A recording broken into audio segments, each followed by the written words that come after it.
My first encounter with Black HIV and AIDS Forum was as I was working for another organisation, Shade City Centre Project, as a young black person support worker, and came to the organisation to find out what they did, and remember meeting Carleen.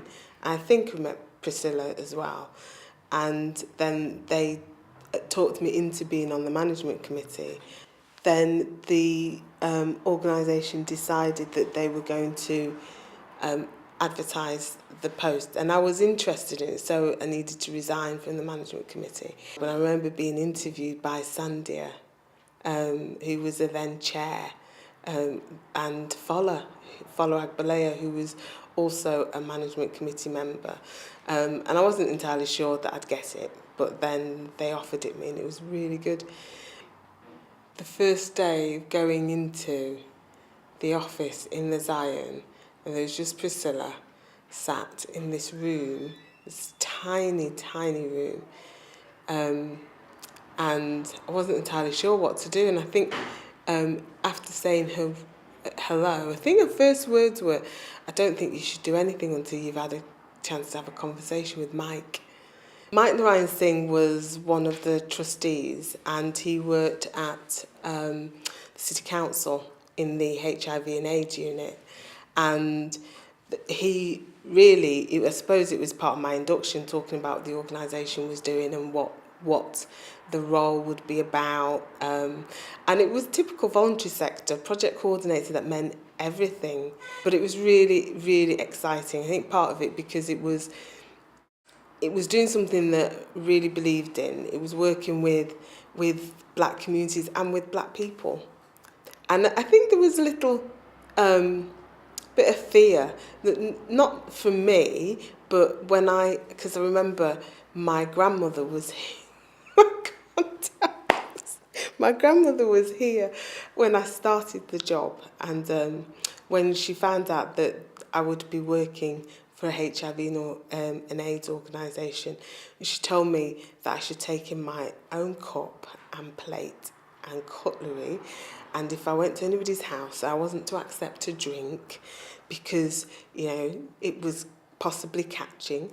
And I remember being in a taxi where the taxi driver was asking me what we did because we were in the Zion, and I said I worked for Black HIV and AIDS Forum, and he couldn't understand why I'd want to work for Black HIV and AIDS Forum. And I guess we've had some tremendous journeys. It was, I think, probably the best job I've ever had. I worked with Priscilla for so long that there were points where she would look and I knew exactly what she was going to say. And I think that that's something that you just don't get, do you?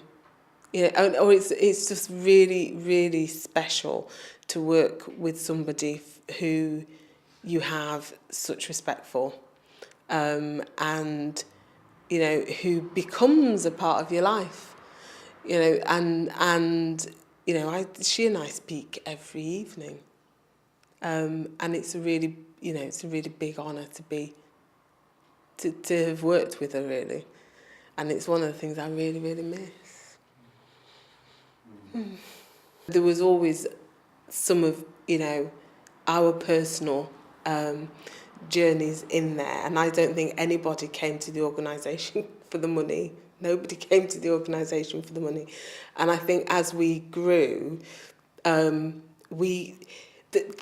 part of the challenge is, when you've been involved in something from its inception, it becomes part of you, and the ethos and the value base is really intrinsically part of you, and it's really difficult to watch things evolve, but in order to grow, they need to evolve. And it was really important for people to recognise that it wasn't just me and Priscilla.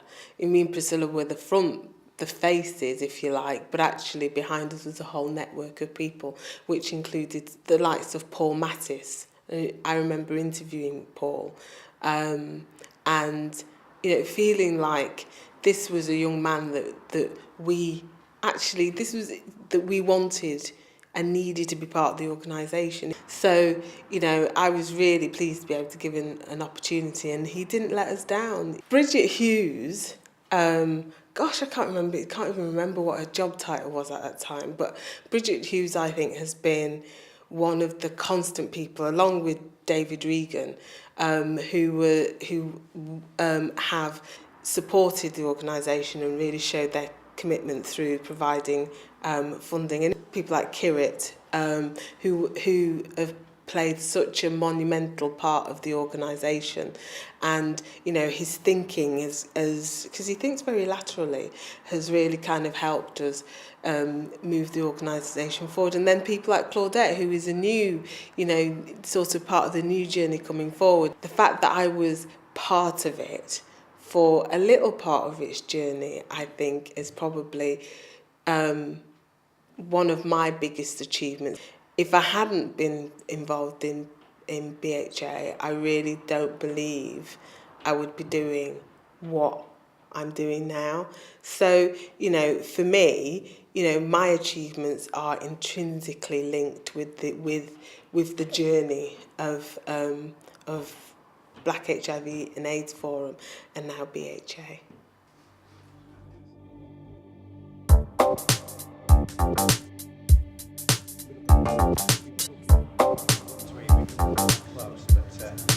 Yeah. Yeah, that's fantastic. And if you're okay there. Sorry, I shouldn't make me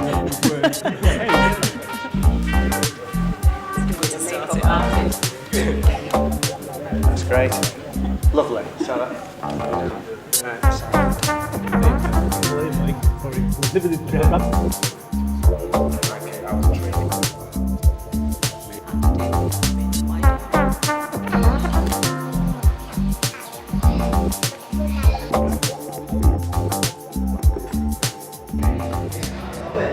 Camera 3 rolling. Okay, we'll just make a start. And we had this situation, didn't we, where we were looking at all these issues around HIV, different sections of the population that are affected. And we thought, well, how do you go about this? Do you go and put it on agendas for meetings? Or do you do that and combine it a little bit with a bit more of a kind of radical approach? If you remember, we decided we're going to have a public meeting. And we put up these posters. You mentioned Mosiah before. Put up these posters and it says HIV and AIDS affects black people too. If you're interested, come to a public meeting at Westwood Street. And it got a kind of mixed response. Some people were like, oh, that's interesting, it's about time somebody was concerned about this. Yeah. And the other response was, look, targeting black people again, saying that black people are responsible for AIDS. So it was a lively meeting, as you can imagine. And how many turned up for that original consultation? It was full. It's over 100. Yeah. Was that? Yeah. That was Westwood the Street was first full. time I got involved, yeah. Just one poster. So like kind of conversation with people as well. Or kind of, There was a lot of anger in the people room. Were cross. People were mad. How dare you? they're coming to rattle you rather than come and say, well, I applaud your work. When you say people were angry, was that the general public or a mixture of the public and statutory bods? No, it was mostly people from the local It was communities. local. Yeah. And the anger wasn't so much at the staff, two of them, who organised the meeting. It was kind of at the world. That's the way I perceived it. You know, you're blaming us again for it. Why? And that was kind of like people really needed to vent. Yeah. It was then as to how do you turn that into something positive. That first meeting, and it was very much about, it was more of a pressure group.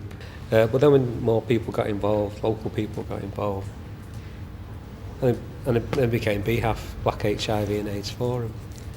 And I think it wasn't, I mean, Dave, what do you have to say? Well, I remember I was a volunteer with Manchester AIDS Line, mid-80s, and then myself and Bridget soon started as HIV 91. coordinators. I was in South Manchester, And I was you were in Central.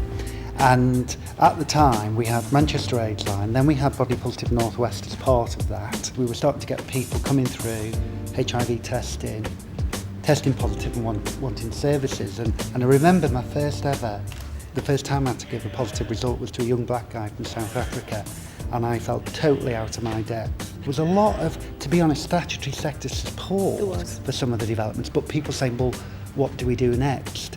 And I remember in that at Withington Hospital, which is now knocked down, but Evelyn coming to see me, it seemed to be very soon after the decisions had taken place and saying, we talked about Black HIV and AIDS Forum, what it might do. And it felt as though there was another bit of the jigsaw now. There was some voluntary community sector responses that were there, and there was some service provision. It's kind of funny saying that there was a lot of statutory sector support, and I think there was an awful lot of money around HIV, but there wasn't a lot of precedent around the kind of work we were doing really. And I think picking the groups around injecting drug use and black communities and men who have sex with men, I was just really grateful when I started in 91 that somebody like BHAF existed really. I can't remember exactly when I met you, Priscilla, or Evelyn, but I know it was like, thank God there's someone there who knows what they're talking about, and I'm not going to say the wrong thing, and I'm not... Because I think we felt a bit like that around those kind of race issues. I don't know what to say, I don't know what to put in a strategy, you know, I don't want to do the wrong thing. And there was that kind of comfort really with you being there, and we saw you as experts, still do, really, 18 years later. I think it was really encouraging and very supportive, inviting us to come and lead on writing the strategy, contributing to the strategy around working with not BME, it's BME now, black communities, because that then got us to go back home and to start thinking, you know, what goes into a strategy document. Let's be honest about this. The politics generally, and Manchester was and still is the biggest village in the country. And I think that, you know, and credit to BHAF at the time, I have to say, you know, from sitting on the statutory sector side, that there may have been ups and downs, but the actual relationships were fantastic. Yeah. They really were. And you know, if there was disagreements, conflict, you could have the discussions. That wasn't true generally at the same time, because you know, there was also the context of a lot of people dying before the time, a lot of emotion, a lot of no combination therapies. It was really, you know, a lot of fear around. And I think there was also a lot of people, a lot of rivalries and to carry on delivering services and develop the service in the early 90s was really crucial. I don't think it was tough. It's interesting that people there at the beginning are still there now, and I think that says a lot, doesn't it? Yeah. The organisation and you know, it's, you know, if you're in those difficult kind of times, you need people who can handle that. And clearly, the people that Priscilla and Evelyn and people around at the time are the right people to do it. Obviously, I led a very different life at this point, and I, as a young person, I was somebody who got involved in drugs.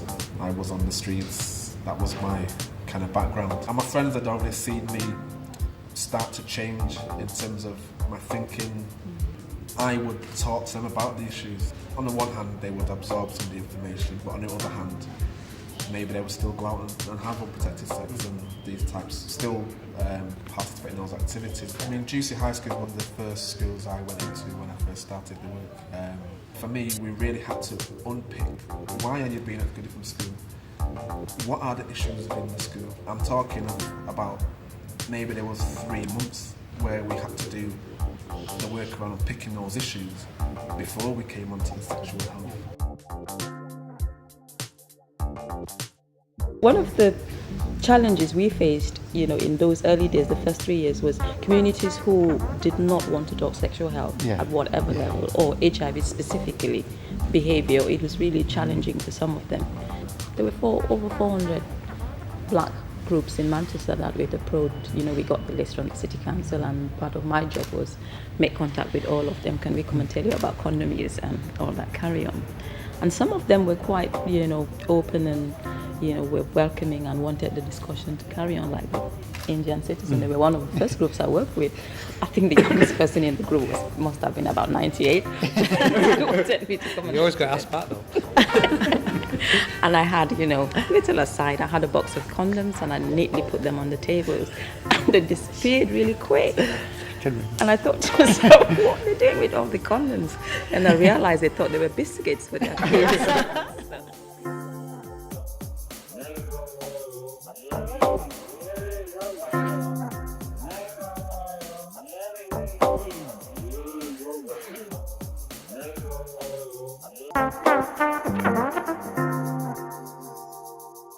that shift from being the Black HIV and AIDS Forum to being the Black Health Agency, I mean, it seemed to be sort of a seamless thing, but I don't know what happened. It's still a difficult thing in a way because the name, and what wasn't a name, and I think importantly there's a lot in this name.